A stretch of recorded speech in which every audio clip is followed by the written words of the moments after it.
શ્રી ગણેશાય નમઃ. જય શ્રી કૃષ્ણ મિત્રો, આપનું હાર્દિક સ્વાગત છે. નમસ્કાર. આજે આપણે આ વિડીયોમાં સાંભળીશું માગસર માસની શુક્લ પક્ષની મોક્ષદા એકાદશીની વ્રત કથા તથા પૂજા મહાત્મય વિશે. શ્રી કૃષ્ણ ગોવિંદ હરે મુરારી, હે નાથ નારાયણ વાસુદેવાય, શ્રી કૃષ્ણમ વંદે જગદગુરુ. મિત્રો, એકાદશી એ ભગવાન શ્રી કૃષ્ણને અત્યંત પ્રિય છે. એમાં પણ ખાસ કરીને આ માગસર માસની એકાદશી સર્વ પાપોને નષ્ટ કરનારી છે. વર્તમાન સમયમાં ઘણા લોકો એક જ ઈશ્વર અને એક જ ગ્રંથને માનવા માગે છે.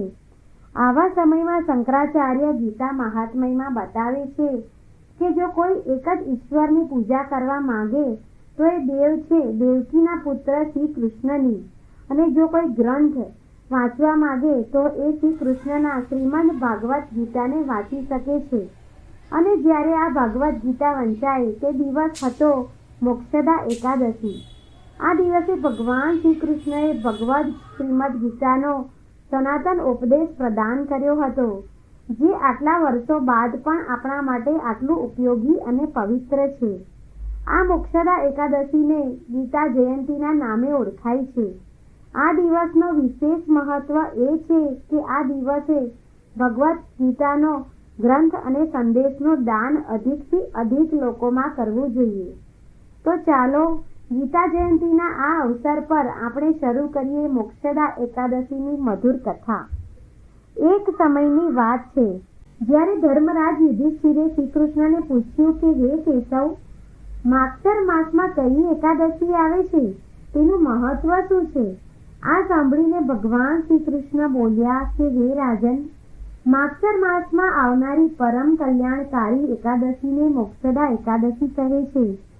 આ દિવસે શ્રી વિષ્ણુને ધૂપ, દીપ, ફૂલ, તુલસી પત્રથી વિશેષ પૂજા કરવી જોઈએ.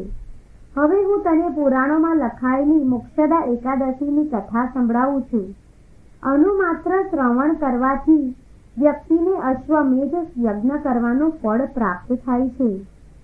આ વ્યક્તિના માતા પિતા અથવા તેના કોઈ પિતૃઓ જો નરક લોકમાં પણ હોય તો પણ તેમનો મોક્ષ થઈ જાય છે. આ માટે વ્રત કથા ધ્યાનપૂર્વક સાંભળો. પ્રાચીન કાળમાં ચંપક નામની અત્યંત સુંદર નગરી હતી. ત્યાં વૈખાશ્વણ નામના મહાન રાજા રાજ્ય કરતા હતા. તે તેની પ્રજાનું પોતાના સંતાનની જેમ પાલન કરતા હતા. ત્યાં પંડિતો વેદો શાસ્ત્રોમાં નિપુણ હતા. એક દિવસ એવું થયું કે રાજાએ રાજકક્ષમાં સૂતી વખતે એક સપનું જોયું. તેઓએ તેમના પિતાને નરકની યાતના ભોગવતા જોયા. સવારે બ્રાહ્મણોને બોલાવ્યા અને કહ્યું કે વિદ્વાનો, મારા પિતાને નરકની યાતના ભોગવતા જોઈ મારું મન ભરાઈ ગયું છે. હું વ્યથિત થઈ ગયો છું. શું હું તેમને આ કષ્ટમાંથી મુક્તિ ન કરાવી શકું? કૃપા કરીને તમે મારું માર્ગદર્શન કરો કે કેવી રીતે હું મારા પિતાને આ નરકની યાતનામાંથી મુક્તિ કરાવી શકું. બ્રાહ્મણોએ કહ્યું કે હે રાજન, અમે તમારી મનઃસ્થિતિને સમજી શકીએ છીએ. આનો ઉપાય માત્ર એક જ સ્થાને મળી શકે છે. આપણા નગર પાસે એક જંગલ છે. ત્યાં મહાન તપસ્વી પર્વત મુનિ રહે છે. તે ત્રિકાળ જ્ઞાની છે. તમારે તેમની શરણમાં જવું જોઈએ. તે અવશ્ય તમારી સહાયતા કરશે. બ્રાહ્મણોની વાત સાંભળી રાજાએ એ જ ક્ષણે જંગલ તરફ આગળ વધ્યા. ત્યાં આશ્રમમાં જઈને તેમને પર્વત મુનિને પ્રણામ કર્યું. પર્વત મુનિએ તેમને તેમની સુખાકારી વિશે પૂછ્યું. રાજાએ કહ્યું કે તમારા આશીર્વાદથી રાજ્ય અને રાજ્યના બધા જ અંગો સુખી અને સુરક્ષિત છે. બસ એક જ વ્યથા છે, જેનું સમાધાન હેતુ હું અહીં તમારા શરણે આવ્યો છું. રાજાએ બધી વાત કહી સંભળાવી. ઋષિ મુનિએ રાજાને કહ્યું કે હે રાજન, તમારા પિતાજી તેમના પૂર્વ જન્મના કારણે નરકની યાતના ભોગવી રહ્યા છે. આ સાંભળીને દુઃખી થયેલા રાજા વૈખાશ્વણે ઋષિને પૂછ્યું કે તો આનું નિવારણ શું છે? હું કેવી રીતે આ પાપ કર્મથી મારા પિતાજીને મુક્તિ કરાવી શકું? પર્વત મુનિએ કહ્યું કે માગસર માસમાં શુક્લ પક્ષમાં મોક્ષદા એકાદશી આવે છે. જો તમે આ એકાદશીનું શ્રદ્ધા અને નિયમ મુજબ પાલન કરશો અને તેનું પુણ્યફળ તમારા પિતાને અર્પિત કરશો તો તમારા પિતાને અવશ્ય નરકમાંથી મુક્તિ મળી જશે. રાજા મહેલે પાછા ફર્યા. આવનાર માગસર માસમાં તેઓએ નિયમ મુજબ એકાદશીનું વ્રતનું પાલન કર્યું. તેનું પુણ્યફળ જેવું જ તેના પિતાને અર્પિત કર્યું તે જ ક્ષણે આકાશમાંથી પુષ્પ વર્ષા થઈ અને રાજાએ તેમના પિતાને દિવ્ય વિમાનમાં બેસીને વૈકુંઠની તરફ જતા જોયા. ભગવાન શ્રી કૃષ્ણએ કહ્યું કે હે ધર્મરાજ યુધિષ્ઠિર, આ એકાદશી ચિંતામણીને સમાન છે. જે વ્યક્તિ આનું નિયમ અને શ્રદ્ધાપૂર્વક પાલન કરે છે તેમના પિતૃઓ જો નરકમાં પણ હોય તો તેમનો ઉદ્ધાર થઈ જાય છે અને તે વ્યક્તિને વૈકુંઠની પ્રાપ્તિ થાય છે. આ દિવસે એટલે કે મોક્ષદા એકાદશીના દિવસે મારો સંદેશ એટલે કે ગીતાનું દાન કરશે અથવા કોઈ પણ માધ્યમથી અન્ય લોકો સુધી પહોંચાડશે તે મને સર્વ અધિક પ્રિય છે અને તે વ્યક્તિને હું પરમ ગતિ પ્રદાન કરું છું.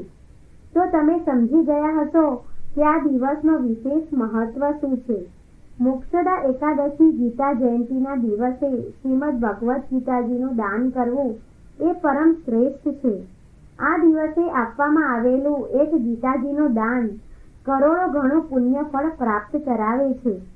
આ એકાદશીનું પાલન કરવા માટે બ્રહ્મ મુહૂર્તમાં ઉઠીને સ્નાન આદિ પરવારી મંદિરમાં લાલજી ભગવાન બેસાડ્યા હોય ત્યાં ધૂપ અગરબત્તી સુગંધિત પુષ્પ પ્રસાદ તુલસી પત્ર ચડાવીને પૂજા કરવી, તેમના દર્શન કરવા અને આરતી કરવી. તેના પછી તુલસી માતાની પૂજા કરવી, તેમને જળ અર્પિત કરીને પ્રદક્ષિણા કરવી અને હાથમાં ગંગાજળ લઈને એકાદશી વ્રતનો સંકલ્પ કરવો. હરે કૃષ્ણ કૃષ્ણ કૃષ્ણ હરે હરે, હરે રામ રામ રામ હરે હરે. આ મંત્રનો દિવસમાં બની શકે તેટલી વાર જાપ કરવો અથવા ઓમ નમો ભગવતે વાસુદેવાય મંત્રનો જાપ કરવો. આ દિવસે શ્રીમદ ભગવદ્ ગીતાજી વાંચવી. મોક્ષદા એકાદશીના દિવસે શ્રીમદ ગીતાનું વાંચન અવશ્ય કરવું તે અત્યંત આવશ્યક છે અને એકાદશીમાં અન્નનો ત્યાગ કરવો અને પોતાની યથાશક્તિ પ્રમાણે ઉપવાસ કરવો. ભગવાન નારાયણની પૂજા અર્ચના કર્યા પછી વ્રત કથા અવશ્ય સાંભળવી જોઈએ. પુણ્ય ફળ પ્રાપ્ત કરાવનાર તથા આ લોકને પરલોકને સાર્થક કરનાર આ ઉત્તમ શુભ વ્રત છે.